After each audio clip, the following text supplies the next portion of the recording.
Deuxième combat des demi-finales. On se rappelle, la semaine passée, Austin Hubbard l'avait emporté sur Roosevelt Roberts. Cette semaine, Brad Katona, le vétéran qui vient de passer dans la team McGregor, affrontera l'autre vétéran de la team Chandler, Timur Valiev. On va analyser ça ensemble. Générique.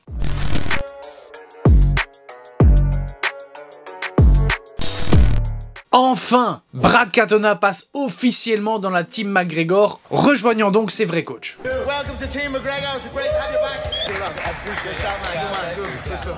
Il en pouvait plus le petit. Je dis petit, c'est affectif. Dès le début de l'épisode, on le voit faire ses adieux à Mike Chandler. Et selon ses propos, il a énormément de respect pour lui. C'est simplement un choix personnel. Bref, pas de drama, tout se passe bien dans le meilleur des mondes. Ce qui est sûr par contre, c'est que c'est une énorme motivation pour Brad. Pour sa préparation au combat, Timur est prêt. Selon lui, Brad est un excellent lutteur au niveau de la cage. Il a une certaine habitude à envoyer des parpaings très lourds pour ensuite travailler les takedowns. C'est quelqu'un aussi de très malin. Il sait comment gagner par points. Pour Chandler, Timur est le numéro 1 pound for pound de la compétition. Et de très loin. Il est extrêmement explosif et extrêmement puissant. Et toujours selon lui, la victoire contre Brad est acquise. C'est quelqu'un qui au final a de très bonnes bases, mais c'est tout. Il ne prend jamais de risques. Durant son entraînement, Timur Valiev reçoit la visite de son ami qu'il connaît depuis très longtemps et avec qui il s'est déjà entraîné maintes et maintes fois, le champion de la catégorie lightweight, Islam Makhachev. Ce qui franchement lui redonne un boost de motivation énorme. Selon Islam, Timur est un excellent combattant. Il travaille super dur et franchement, il mérite vraiment sa place à l'UFC. Concernant Katona, il a encore un goût très amer de s'être fait cut de l'organisation. Pour lui, c'était pas juste. Donc franchement, c'est le meilleur moment de prouver le contraire à tout le monde. Selon ses propos, mis à part Brad lui-même, Timur est le meilleur bantamweight de la compétition. Très solide en lutte, fort en striking, mais franchement, 0% de peur, 100% de confiance. Et sa meilleure chance de le terminer, c'est de rester debout. Selon Dana White, cette rencontre sera très intéressante, puisqu'au-delà du match-up, il y a une place en finale à gagner. Et en plus de ça, c'est une chance pour Brad d'être le premier combattant à remporter 2 fois le titre The Ultimate Fighter. C'est donc ce que je vous propose d'analyser tout de suite. Round 1, pas de check, ça démarre super vite. Comme d'habitude, les combattants s'étudient, jaugent un petit peu la distance et cherchent les ouvertures. Brad prend la décision d'enclencher et envoie de belles combinaisons. Et Timur commence à travailler avec ses low kicks. Sur un bel overhand de Brad qui touche à moitié grâce à l'esquive de son adversaire, les combattants se retrouvent contre la cage. Et on sait pas trop ce qui s'est passé, mais pendant la manœuvre, Brad s'est complètement ouvert. Et ça saigne vraiment beaucoup. Il réussit finalement à envoyer Timur au sol, qui tente un sweep, mais fait face à un bon contrôle de Brad qui maintient la pression. Finalement, les deux combattants ne parviennent pas à trouver et à garder vraiment le contrôle sur leur adversaire, et finissent par se relever. On repart ensuite sur une session striking avec de belles combinaisons des deux côtés. Par contre, on voit vraiment que Brad est super bien ouvert. C'est quand même chaud l'air de rien, mais bon, il lâche rien. Timur intercepte un middle kick de Brad, et l'amène au sol en cherchant bien évidemment à le contrôler. Sauf que l'air de rien, Brad est quand même solide en lutte. Il tente même un triangle sur Timur, mais malheureusement ne parvient pas à verrouiller la prise correctement. Timur se dégage pour ensuite arriver à prendre son dos. Brad arrive à se relever et les deux combattants se retrouvent contre la cage. Timur reparvient à le mettre au sol, mais Brad se relève presque immédiatement. Et c'est ainsi que se clôture le premier round. Et quel round! Deuxième reprise. Belle session striking des deux côtés avec toujours l'envie de s'arracher la tête. Timur tente un takedown mais échoue. Il retente un peu plus tard mais rééchoue. On voit bien qu'il essaye d'amener le combat au sol. Et évidemment, Brad se laisse pas faire. Les deux se rendent coup pour coup, c'est une vraie guerre. Retentative de takedown mais ça veut toujours pas rentrer. Et Brad finit quand même par placer une sacrée frappe. Le combat continue toujours autant debout. Ah oui, l'air de rien, ils s'atomisent la bouche, mais chacun à leur façon. Brad arrive finalement à bloquer Timur contre la cage, sauf que son adversaire, bon lutteur qu'il est, arrive à placer une magnifique mise au sol. Le round se termine là-dessus, et quelle fin! Round 3, fatigués, les combattants reprennent là où ils en étaient. Et Timur semble vouloir en finir, en attaquant, en bombardant la jambe de Brad, qui franchement a l'air d'en avoir rien à foutre.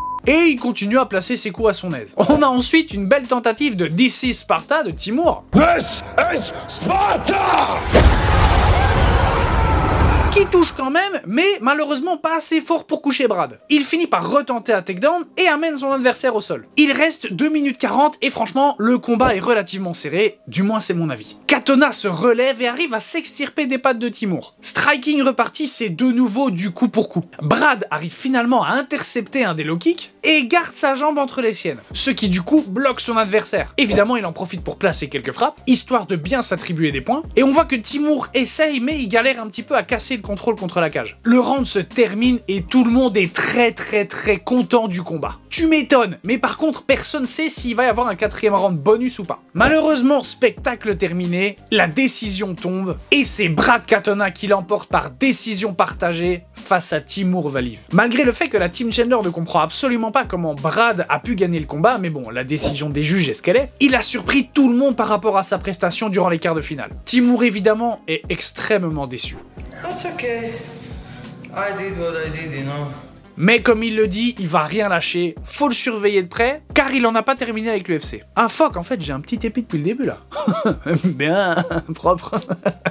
Semaine prochaine, Kurt Lobo contre Jason Knight. Le gagnant de ce combat rejoindra Austin Hubbard en finale. Et ça va être le feu. Ah ouais, ça va s'envoyer des parpaings vu les extraits. Bref, comme d'habitude, ce fut un réel plaisir de te présenter ça. Si ça t'a plu, tu sais quoi faire. Abonne-toi, like, partage. Nous, on se retrouve dans une prochaine vidéo.